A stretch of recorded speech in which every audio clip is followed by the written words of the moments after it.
जय Hind, Vande Mataram dear student. स्वागत है आपका आपके अपने यूट्यूब लर्निंग प्लेटफॉर्म माई डी यूनिवर्सिटी पे। स्टूडेंट्स, प्रीवियस ईयर पेपर की सीरीज में बीकॉम सेकेंड सेमेस्टर के लिए हम लेकर अवेलेबल है एक बहुत इंपॉर्टेंट प्रीवियस ईयर पेपर। जैसा कि स्टूडेंट आप देख पा रहे हैं COM 112, यानी जो हमारे कॉमर्स के स्टूडेंट हैं BA सेकेंड सेमेस्टर के, आप देख सकते हैं उनके लिए 2022 के एग्ज़ाम का ये प्रीवियस ईयर पेपर है स्टूडेंट। और इस पेपर का नाम आपका बिजनेस मैनेजमेंट 1 है। तो स्टूडेंट बिना टाइम वेस्ट किए आपको ले चलते हैं पेपर की तरफ और दिखाते हैं कैसे क्वेश्चन आए थे और जानते हैं उनके राइट आंसर क्या है, ताकि आपकी तैयारी अच्छे से हो सके। तो पहला क्वेश्चन आया था कि जो पहला क्वेश्चन है, स्टूडेंट कह रहा है कि मैनेजर जो मैनेजरियल स्किल होता है, यानी उसमें क्या क्या शामिल है, यानी प्रबंधकीय कौशल में क्या क्या इंक्लूड होता है। तो देखिए, जो मैनेजरियल स्किल्स होता है स्टूडेंट, उसमें क्या रहा है, टेक्निकल स्किल, डायग्नोस्टिक स्किल या निदानात्मक कौशल, पॉलिटिकल स्किल और ऑल ऑफ एबव। तो स्टूडेंट बात करें कि जो प्रबंधकीय स्किल होता है उस पर तकनीय, निदानात्मक, राजनीतिक कौशल और उपयुक्त सभी। तो ऑप्शन हमारा डी राइट आंसर हो जाएगा, ऑल ऑफ द एबव, यानी उसमें टेक्निकल, डायग्नोस्टिक और पॉलिटिकल स्किल सब शामिल होंगे। चलिए, दूसरा क्वेश्चन जो आया था स्टूडेंट, वो कह रहा था प्रीवियस ईयर का कि वो क्वेश्चन कह रहा है कि management can be considered as a profession, because management को एक प्रोफेशन क्यों मान सकते हैं। तो स्टूडेंट ये क्वेश्चन दीजिए, ये विज्ञान है, मैनेजमेंट एक विज्ञान है, एक कला है, एक इट इज ऑब्जेक्ट ओरिएंटेड, और ये कह रहा है ये शिक्षण और प्रशिक्षण से प्राप्त हो सकता है। तो देखिए स्टूडेंट कि देखिए, मैनेजमेंट जो है वो साइंस नहीं है, कोई साइंस नहीं है उसके पीछे, वो एक आर्ट भी नहीं है। और ये क्या होता है, ये अगर आप ये कंटिन्यूअस प्रैक्टिस से और इसको अच्छे से ट्रेनिंग अगर आपको मिले तो इसको पाया जा सकता है। तो इसका राइट आंसर होगा, it can be accomplished by educating education and training. ठीक है, तो राइट आंसर डी आपका सही हो जाएगा। अगला क्वेश्चन है, मैनेजमेंट क्या है। अब देखिए, अगला क्वेश्चन था प्रबंध को पेशा माना जा सकता है। ठीक है, तो अब देखिए, प्रबंध को पेशे के रूप में तो वो सीखा जा सकता है, लेकिन मैनेजमेंट वास्तव में क्या है, एक कला है, एक विज्ञान, व्यवहार है, कला और विज्ञान दोनों है। तो स्टूडेंट मैनेजमेंट क्या है, मैनेजमेंट ये जो आपका क्या है, ये विज्ञान और कला दोनों है। ठीक है, राइट आंसर आपका ऑप्शन डी हो जाएगा। चलिए, अगला क्वेश्चन जो पूछा था वो कह रहा है, the basic features of management is, management के बेसिक फीचर्स क्या है। तो it is process, it is social process, it is collective process, all of above. तो देखिए, अगर प्रबंधन की बात करें तो ये सामाजिक प्रक्रिया है, एक प्रक्रिया है, सामूहिक प्रक्रिया है, तो सारे राइट आंसर हो जाते हैं। तो ऑप्शन डी आपका राइट आंसर हो जाता है। इस तरह से इसमें डी आपका राइट आंसर है। ठीक है, चलिए अगला क्वेश्चन देख लेते हैं। अगला क्वेश्चन कर रहा है, the story of management developed in essentially, कह रहा है कि the story of management development in initially the story of human development. This statement given by, जो ये स्टेटमेंट है कि प्रबंध के विकास की कहानी आवश्यक रूप से मानव के विकास की कहानी है, ये किसका स्टेटमेंट है। तो स्टूडेंट इसका राइट आंसर आपका हो जाता है एल्टन मायो का। ठीक है, this statement has been given by Elton Mayo. ठीक है, अगला क्वेश्चन है, कर the concept of management objective was propagated, यानी उद्देश्यों के द्वारा प्रबंधन की अवधारणा को किसने दिया। देखिए, जो उद्देश्यों के द्वारा प्रबंधन की अवधारणा है, जिसको हम कहते हैं कि मैनेजमेंट बाय ऑब्जेक्टिव, वो पीटर एफ ड्रूकर। ठीक है, इसका राइट आंसर है पीटर एफ ड्रूकर द्वारा ये दिया गया सिद्धांत है। ठीक है, यह अवधारणा है। अगला क्वेश्चन जो पूछ रहा था कि which among the following is most popular approach accomplishing the result, यानी रिजल्ट को पाने के लिए कौन सा सर्वाधिक लोकप्रिय जो है वो अप्रोच कौन सा है, यानी उपागम कौन सा है। तो वो कह रहा है कि मैनेजमेंट बाय एक्सेप्शन, यानी अपवाद के नियम द्वारा प्रबंधन, फिर का रिवार्ड मेथड से मैनेजमेंट, यानी रिवार्ड मेथड, फिर कह रहा है तीसरा कह रहा है मैनेजमेंट बाय ऑब्जेक्टिव, और डी कह रहा है मेंटर सिस्टम। तो देखिए, परिणामों को चरितार्थ करने के लिए उद्देश्य परक होना चाहिए, यानी जो ऑब्जेक्टिव ओरिएंटेड मैनेजमेंट जो होना चाहिए, मैनेजमेंट जो ऑब्जेक्टिव ओरिएंटेड, यानी मैनेजमेंट बाय ऑब्जेक्टिव आपका राइट आंसर हो जाएगा। चलिए नेक्स्ट क्वेश्चन देख लेते हैं। अगला क्वेश्चन जो स्टूडेंट कह रहा है कि the function areas of management are, प्रबंधक के क्रियात्मक क्षेत्र क्या है। तो प्रबंधक के क्रियात्मक क्षेत्र की बात करें तो मैनेजमेंट ये क्या होता है, जो फंक्शन एरियाज ऑफ मैनेजमेंट है, कर प्रोडक्शन मैनेजमेंट यानी उत्पादन प्रबंधन होगा, कि फाइनेंशियल मैनेजमेंट यानी वित्तीय प्रबंधन होगा, मार्केटिंग मैनेजमेंट, विपणन प्रबंधन, या ABC सब होगा। तो देखिए, जो प्रबंधन का जो फंक्शनल एरिया होता है वो तीनों होता है, उत्पादन का भी होता है, वित्तीय का भी होता है और विपणन का भी होता है। तो राइट आंसर हो जाएगा A, B एंड C। ठीक है, तो राइट आंसर आपका क्या हो जाएगा, A, B एंड C। ठीक है, चलिए अगला क्वेश्चन देख लेते हैं। The following function of management are performed in which sequence, यानी प्रबंधन के निम्नलिखित कार्य किस क्रम में किए जाते हैं। तो देखिए, जो प्रबंधन के कार्य होते हैं इसमें सबसे पहले नियोजन यानी जो प्लानिंग आती है, और जो दूसरा होता है इसमें ऑर्गेनाइजेशन यानी संगठन का काम होता है। तो प्लानिंग PO, फिर आता है आपका जो क्या कहता है जो है डायरेक्शन, देन कंट्रोल। ठीक है, तो P आपका हो जाता है कि पी, तो राइट आंसर अगर हम बात करें तो पी ओ, ठीक है, पी ओ फिर डी और फिर सी। तो ये ऑप्शन हमको किस पे मिल रहा है, तो ये ऑप्शन हमको बी ऑप्शन में मिल जाता है, जिसका राइट है कि पहले का सी हो जाएगा, ठीक है। तो देखिए इसका जो है कि सॉरी, राइट आंसर आपका बी हो जाता है, सी ए डी बी, ठीक है। सी ए पहले प्लानिंग, फिर ऑर्गेनाइजेशन और फिर डायरेक्शन देन कंट्रोल, ठीक है। तो ये आपका राइट आंसर हो जाएगा, ऑप्शन बी आपका राइट आंसर हो जाएगा इसके हिसाब से। चलिए अगला क्वेश्चन है, अगला क्वेश्चन है management by objective is technique to, यानी उद्देश्यपूर्ण प्रबंधन एक तकनीक है। अगला क्वेश्चन कह रहा है कि management by objective is technique to, तो उद्देश्यपूर्ण प्रबंधन एक तकनीक है। तो ये क्या करने के लिए तकनीक है, तो कह रहा है संगठन के लक्ष्यों को व्यक्ति के लक्ष्यों में विभाजित करने के लिए, split the organisation goals into the goals of individuals, बिल्कुल सही है। फिर कह रहा है डेलीगेट अथॉरिटी, यानी अधिकार के प्रत्योजन करने की। तीसरा कह रहा है define the span of control, यानी नियंत्रण विस्तार परिभाषित करने की। फिर डी करा lay out the objective of the organisation.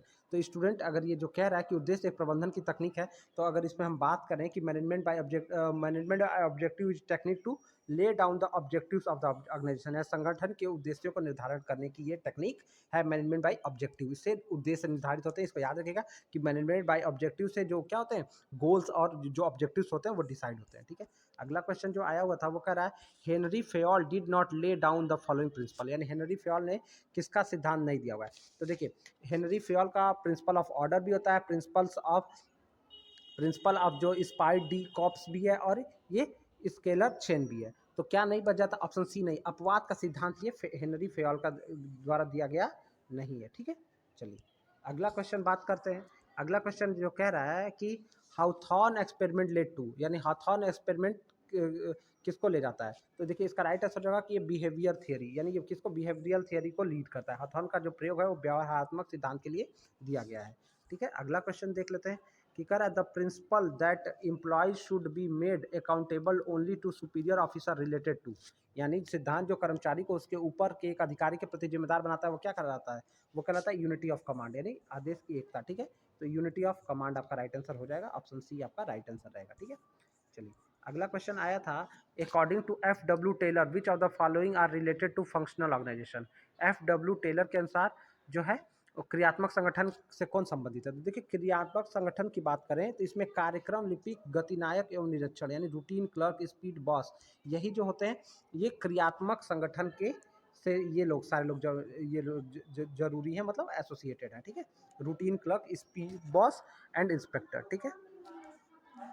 अगला अगला क्वेश्चन है Henri Fayol provided the principle of management, तो इसमें मैनेजमेंट का थियरी कब दिया है। नेक्स्ट क्वेश्चन कह रहा है कि Henry Fayol propounded the principle of management, कितने प्रिंसिपल ऑफ मैनेजमेंट को हेनरी फेयोल ने दिया। तो स्टूडेंट उन्होंने प्रबंध के 14 सिद्धांतों का प्रतिपादन किया है, तो राइट आंसर आपका हो जाएगा 14। अगला क्वेश्चन देख लेते हैं निम्न में से किस जोड़े का मिलान सही है। देखिए अब जो कह रहा है हेनरी, इसमें एफ डब्ल्यू टेलर की ह्यूमन रिलेशन अप्रोच ये गलत हो जाता है। राइट आंसर आपका जो है हेनरी फेयोल का प्रिंसिपल ऑफ जो कहते हैं कि यूनिवर्सलिटी ऑफ मैनेजमेंट, तो principle of universality of management जो है वो प्रबंध की सार्वभौमिकता का सिद्धांत हेनरी फेयोल का है, ये आपका राइट आंसर हो जाएगा, ठीक है। चलिए अगला क्वेश्चन देख लेते हैं। अगला 17वां क्वेश्चन जो कह रहा है अपवाद द्वारा प्रबंध का सिद्धांत किस के अनुसार प्रबंधक को, यानी जो कहता है मैनेजर को क्या करना है, principle of management exception state that the manager should क्या करना चाहिए। तो देखिए इसका राइट आंसर स्टूडेंट बात करें कि concentrate their attention on the exception where control is breaking down, ये आपका राइट आंसर है। और बाकी जो ऑप्शन देखिए कह रहा है वो उसका कहीं तक वो मैनेजर से कनेक्शन नहीं है, क्योंकि अपवाद के सिद्धांत बना बिना किसी अपवाद के प्रत्येक चीज जांचनी चाहिए, नहीं, अपवाद के लिए केवल विशेष परिस्थितियों को में स्वीकार करना चाहिए अपवाद को। फिर अगला जो अगला ऑप्शन कह रहा था कि बिना किसी अपवाद के सुधारात्मक कार्रवाई करनी चाहिए, ये सब नहीं होता है, बस ये अपना ध्यान उन अपवादों पर केंद्रित करना है जहाँ नियंत्रण दूर रहा हो, जहाँ पे मतलब आपका कंट्रोल नहीं था उसी अपवादों पे ध्यान देना चाहिए, बाकी जिसमें कंट्रोल था वहाँ पे कोई बात नहीं। अगला कह रहा है delegation of authority result in, delegation of यानी अधिकार अंतरण का क्या परिणाम होता है। तो देखिए अधिकार अंतरण का जो परिणाम कह रहा है decentralisation of the branches at various places, यानी विभिन्न स्थानों पर शाखाओं का विकेंद्रीकरण, तो ये आपका सही है। फिर कह रहा है कि delegation of authority of top management without looking responsibility, यानी बिना उत्तरदायित्व खोए से प्रबंधन का अधिकार अंतरण, यानी जो क्या कहते हैं कि लुकिंग फॉर द रिस्पॉन्सिबिलिटी, ठीक है, डेलीगेशन। तो यहाँ ये दोनों ऑप्शन सही हो जाता है। और तीसरा कर रहा है कि अवॉइडिंग रिस्पॉन्सिबिलिटी मैनेजमेंट। तो ये जो अवॉइडिंग जो ये कह रहा है ये रॉन्ग हो जाता है, ठीक है। तो स्टूडेंट इस क्वेश्चन का राइट आंसर पर बात करें तो इसका राइट आंसर आपका ऑप्शन 1 और 2 दोनों हो जाता है, ठीक है। ऑप्शन बी आपका राइट हो जाता है, 1 एंड 2 बोथ। इसका ऑप्शन बी, ए और 2 दोनों राइट आंसर हो जाएगा, ठीक है। नेक्स्ट क्वेश्चन पूछ रहा था which are the following is most democratic. तो देखिए जब डेमोक्रेटिक की बात होती है तो आपका लाइन हो जाता है, ठीक है। जो सर्वाधिक प्रजातंत्री संगठन क्या होता है, हमेशा लाइन होता है, यानी रैखिक होता है, ठीक है। इसका राइट आंसर हो जाएगा लाइन। चलिए अगला क्वेश्चन देख लेते हैं। अगला क्वेश्चन कह रहा है the role of staff in a line staff organisation. कि रोल ऑफ रेखीय स्टाफ संगठन में स्टाफ की भूमिका क्या होती है। तो role of staff in line staff जो होता है, पर लाइन तो आपका डेमोक्रेटिक होता है, लेकिन लाइन स्टाफ के लिए ये एडवाइस का काम करता है। तो एडवाइजरी यानी परामर्शदाता के रूप में काम करता है स्टाफ, ठीक है। चलिए अगला क्वेश्चन देख लेते हैं। प्रबंधक के किस स्तर पर संकलनात्मक कुशलता की आवश्यकता होती है, यानी what level management conceptual efficiency is required. तो देखिए तो कॉन्सेप्चुअल जो हमारा कॉन्सेप्चुअल इफिशियंसी होता है वो टॉप लेवल मैनेजमेंट में होता है। इसको आपको याद कर लेना है कि ये किस में होता है। जो प्रबंधक के स्तर में जो कुशलता अगर बात करें कि ये जो होती है तो वो टॉप लेवल मैनेजमेंट में जरूरी होती है, कुशल होना जरूरी है टॉप लेवल मैनेजमेंट में, ठीक है। अगला क्वेश्चन है who are the father of modern management theory. ये बहुत इंपॉर्टेंट क्वेश्चन है, इस बार में रिपीट करने के चांसेस इसके हैं। और हेनरी फेयोल को तो आप देख के जाएंगे, इनके जो सिद्धांत है इस पर भी फोकस करिएगा। ऑप्शन सी आपका राइट आंसर जाएगा, हेनरी फेयोल आपके राइट आंसर है। चलिए अगला क्वेश्चन देख लेते हैं। अगला क्वेश्चन कर रहा है द साइंटिफिक मैनेजमेंट थियरी। अब देखिए ये थियरी से रिलेटेड सारे, अब ये बहुत सिंपल क्वेश्चन है। इसका राइट आंसर है कि जो वैज्ञानिक प्रबंधन के जो सिद्धांत दिया गया है या जनक है जो F.W. टेलर को माना जाता है। तो टेलर इसके जनक है, ठीक है। और हेनरी फ्योल के बारे में बताया ही। फिर द थियरी ऑफ ब्यूरोक्रेसी यानी नौकरशाही का सिद्धांत किसने दिया।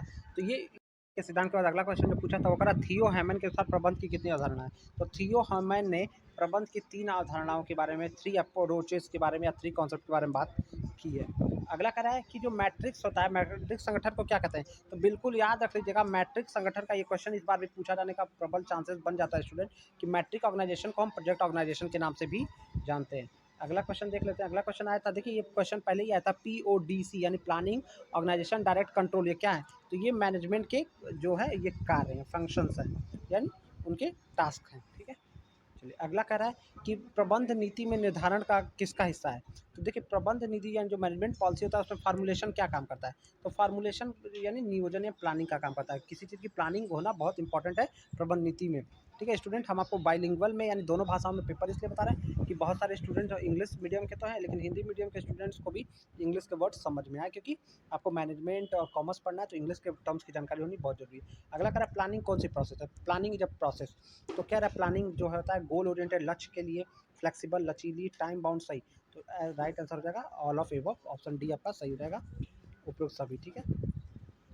अगला क्वेश्चन देख लेते हैं। अगला क्वेश्चन कर रहा है कि एलिमेंट ऑफ प्लानिंग यानी प्लानिंग नियोजन के क्या तत्व हैं। तो नियोजन के तत्व जो होते हैं, कह रहा है कि प्लानिंग कैसे होगा। तो कह रहा है सत्ता, संप्रेषण, नेतृत्व कार्यक्रम से होगा। अरे भैया कार्यक्रम नहीं जाएगा तो प्लानिंग किसकी करोगे। तो ये लीडरशिप से कोई मतलब नहीं, इसका राइट आंसर हो जाएगा कार्यक्रम। अगला क्वेश्चन आया था स्टूडेंट कि SWOT। तो देखिए शॉर्ट का फुल फॉर्म जो आप देख के जाइए, तो जिसमें ये ओ जो होता है स्टूडेंट, इसको आप अच्छे से देख लीजिएगा। तो ये इंपॉर्टेंट क्वेश्चन भी है और सारे चीज़ों पे पूछता है। तो ओ जो ऑर्गेनाइजेशन को दिखाता है, सॉरी ओ जो है अपॉर्चुनिटी को दिखाता है, और टी जो है आपको ये मतलब, तो ये SWOT में जो ओ होता है वो अपॉर्चुनिटी को शो करता है, ठीक है। अगला क्वेश्चन है ऑपरेशनल प्लानिंग इज यानी परियोजना नियोजन क्या होता है। ऑपरेशनल प्लानिंग क्या होता है। तो स्टूडेंट देखिए अगर ऑपरेशनल प्लानिंग को हम समझने की कोशिश करें तो वो कह रहा है डन बाय टॉप लेवल, नहीं डन फॉर लॉन्ग पीरियड, नहीं। ऑपरेशनल प्लानिंग होता है done by lower level managers, ठीक है। निम्न स्तरीय प्रबंधक द्वारा ये क्या रहता है परिचालन नियोजन, ठीक है। इसका राइट आंसर सी हो जाएगा। अगला क्वेश्चन है कि विच ऑफ द फॉलोइंग मतलब यानी which are the following represent a proper sequence event, यानी निम्न से किस एक घटनाओं का उचित क्रम है। देखिए PO मैंने बार बार बताया कि आप जो है कि प्लानिंग हमेशा किसी चीज़ में सबसे पहले होता है। तो प्लानिंग के लिए 2 ऑप्शन मिला है। तो कंट्रोल जो होता है एग्जीक्यूशन, कंट्रोल एजुकेशन की बात कर रहा है, तो पहले निष्पादन फिर नियंत्रण, ठीक है। तो प्लानिंग एजुकेशन एंड कंट्रोल, ठीक है। ये जो आपका ऑप्शन डी आपका राइट आंसर हो जाएगा, ठीक है। अब इसका राइट आंसर ऑप्शन बी रहेगा। अगला क्वेश्चन देख लेते हैं। अगला क्वेश्चन कह रहा है कि रणनीति पद मुख्यतः संबंधित, यानी जो टर्म स्ट्रेटेजी है वो किससे संबंधित है? तो स्ट्रेटेजी की बात करें तो ये प्लानिंग से संबंधित होती है, ठीक है। अरे रणनीति हम प्लानिंग की ही बनाते हैं, ठीक है। तो ये आपका नियोजन से संबंधित होता है। अगला प्रश्न जो था संगठन चार्ट दर्शाता है। ये जो संगठन चार्ट होता है ये क्या दर्शाता है, ठीक है। अगला संगठन चार्ट क्या दर्शाता है? तो देखिए जो संगठन चार्ट होता है स्टूडेंट, वो पदों के प्रकारों एवं मूल संबंधों के समूह को दिखाता है, यानी basic relation and grouping of the position and function को दिखाता है, ठीक है। तो यही संगठन चार्ट का काम है कि पदों और प्रकारों के मूल संबंध और समूह को ये दिखाता है। अगला क्वेश्चन पूछ रहा है कि in organisation that has developed capacity to adopt and change is describe as. जो संगठन अनुकूल बनने और परिवर्तन की क्षमता को विकसित कर लेता है उसे कहते हैं। तो जो संगठन अनुकूल बनने और परिवर्तन की क्षमता को विकसित कर लेता है उसे हम क्या कहते हैं? तो उसे लर्निंग ऑर्गेनाइजेशन कहते हैं। क्या कहते हैं? लर्निंग ऑर्गेनाइजेशन कहते हैं, ठीक है। ऑप्शन बी आपका सही होगा। In organisation that develop capacity adopt and change. Adopt और चेंज की जो कैपेसिटी को डेवलप करता है वो शिक्षार्थी संगठन, वो या लर्निंग अधिगम वाला जो आपका अधिगम संगठन भी उसको कहते हैं, ठीक है। अगला क्वेश्चन है function organisation is based on. तो जो फंक्शनल ऑर्गेनाइजेशन होता है जिसको क्रियात्मक संगठन कहते हैं वो किस पे बेस्ड होता है?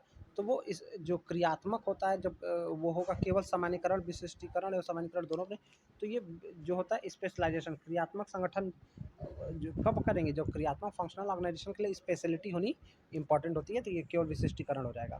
जो लास्ट का 2-3 क्वेश्चन है वो कह रहा है 38 वाला, औपचारिक समूह संचार प्रणाली को कहा जाता है, यानी जो फॉर्मल, जो इनफॉर्म्ड ग्रुप कम्युनिकेशन, अनौपचारिक, फॉर्मल है इनफॉर्मल, इनफॉर्म्ड लिख दिया, इनफॉर्मल ग्रुप कम्युनिकेशन सिस्टम, इसको क्या कहा जाता है?